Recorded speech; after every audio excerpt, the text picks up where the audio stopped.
The rain was falling so heavily that night it felt like the entire world was trying to wash away every memory I had ever tried to bury.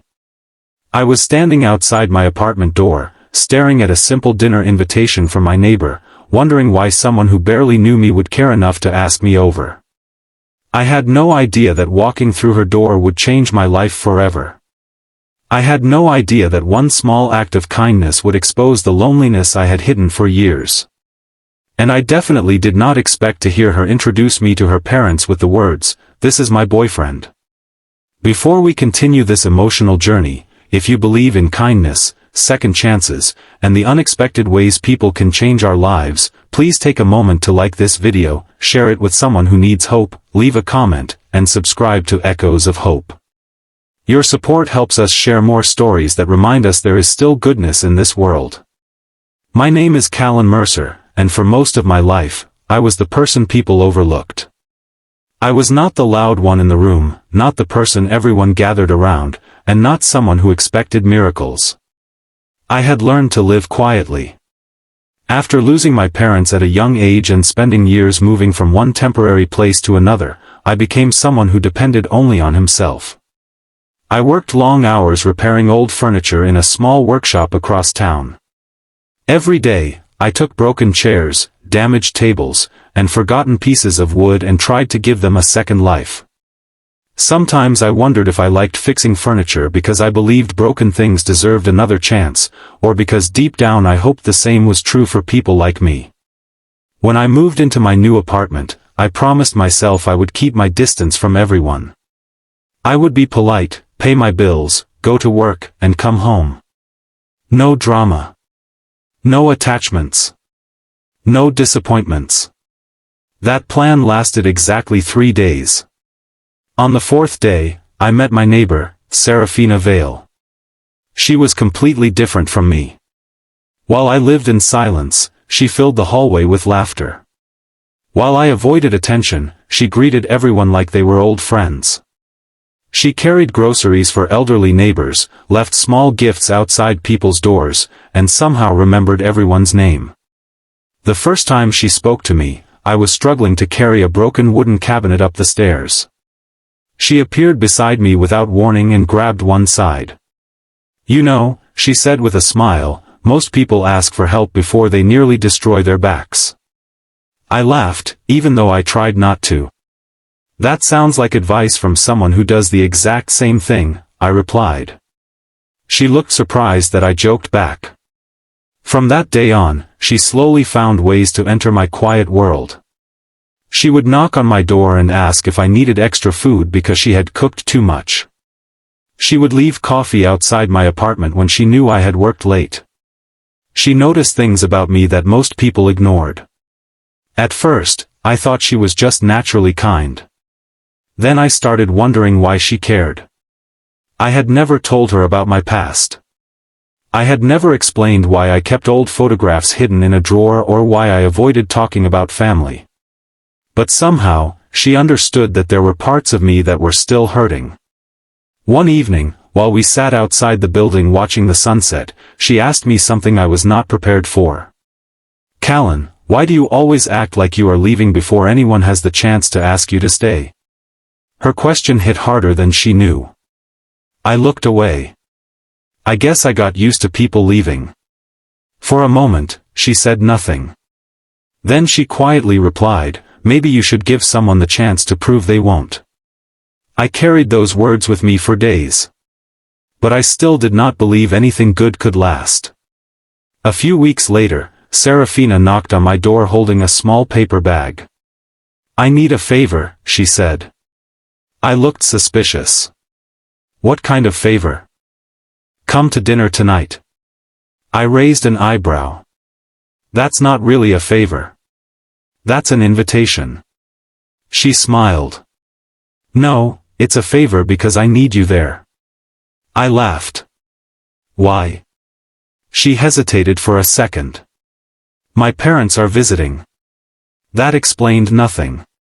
And I told them you were coming." I stared at her. "Why would you tell your parents I was coming?" She quickly looked away. I might have mentioned that I have someone special in my life. My heart skipped for a moment. Someone special? Before I could ask what she meant, she walked away, telling me she would see me at 7. The whole afternoon, I convinced myself it was nothing. Maybe she was embarrassed because she had made a mistake. Maybe she just wanted a friend there. Maybe I was reading too much into it. But when I arrived at her apartment that evening, I felt nervous in a way I had not felt in years. Her home was warm and full of life. The smell of homemade food filled the air. Family pictures covered the walls. There were memories everywhere. I suddenly felt like I did not belong. Then Seraphina opened the door. She smiled when she saw me. "You came." I said I would. For some reason, those simple words made her expression soften. She led me inside, and before I could ask anything else, 2 people walked into the room. Her parents. Her father looked at me with curiosity. Her mother smiled warmly. And then Seraphina took my hand. "This is my boyfriend," she announced. My entire body froze. I looked at her, confused. She squeezed my hand gently, almost like she was asking me to trust her. Her parents smiled. "Oh, we've been waiting to meet him," her mother said. I tried to play along, but my mind was racing. Boyfriend? Me? The man who barely knew how to accept kindness. The man who ate dinner alone every night. The man who had convinced himself love was something meant for other people. The entire evening felt unreal. Her parents asked about my work, my hobbies, my dreams. They listened carefully. They laughed at my stories. They treated me like I belonged there. And that was the part that hurt the most. Because I realized how much I had missed being part of something. After dinner, I found Seraphina in the kitchen washing dishes. "What was that?" I asked quietly. She looked nervous. "I'm sorry. You told your parents I was your boyfriend." "I know." "Why?" She dried her hands and looked at me. "Because they have been worried about me. They think I spend too much time taking care of everyone else and never let anyone take care of me." I waited. "And?" She smiled sadly. "And I wanted them to see that there was someone who made me happy." I looked down.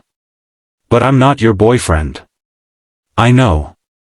Her answer surprised me. "Then why would you say that?" She stepped closer.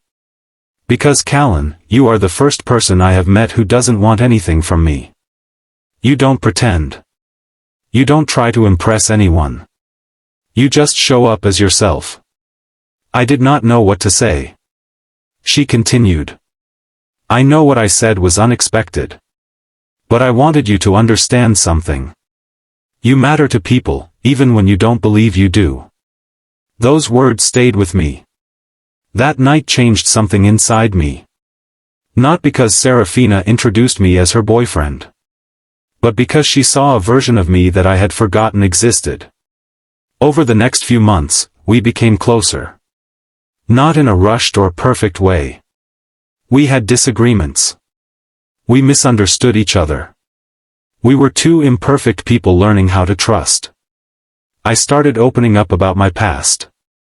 I told her about losing my parents, about the fear of getting attached, about how every goodbye in my life had felt permanent. She never tried to fix me. She simply listened. And somehow, that was enough. I also began noticing the things she hid. Everyone thought Seraphina was always strong. Everyone thought she was the person who had everything together. But one night, I found her sitting alone on the stairs, crying quietly. She had spent years helping everyone else because she was afraid that if she stopped being useful, people would stop needing her. That night, I told her something she once told me. "Maybe you should give someone the chance to prove they won't leave." She looked at me and smiled through her tears. "You remembered." "I remember everything you say." A year later, I stood in the same apartment where she had introduced me to her parents. Only this time, there was no pretending. Her parents knew the truth. Our friends knew the truth. And I knew the truth too. The woman who tricked me into coming to dinner was the same person who reminded me that I deserved a place at someone's table. Life did not suddenly become perfect. We still faced difficult days. We still had problems to solve. But I was no longer facing them alone. I used to think people were either broken or whole. Now I know some people are simply waiting for someone kind enough to remind them they can heal.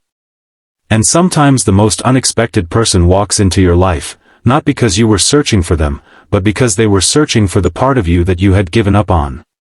Before the story ends, I want to ask you something special. If this story touched your heart, please leave a comment and tell us the kindest thing someone has ever done for you. Your words might become someone else's hope today. And if this story moved you, please like the video, share it with someone who needs a reminder that kindness still exists, and stay connected with Echoes of Hope for more stories about love, courage, and second chances. Because sometimes, one dinner invitation is not just a meal. Sometimes, it is the beginning of a completely new life.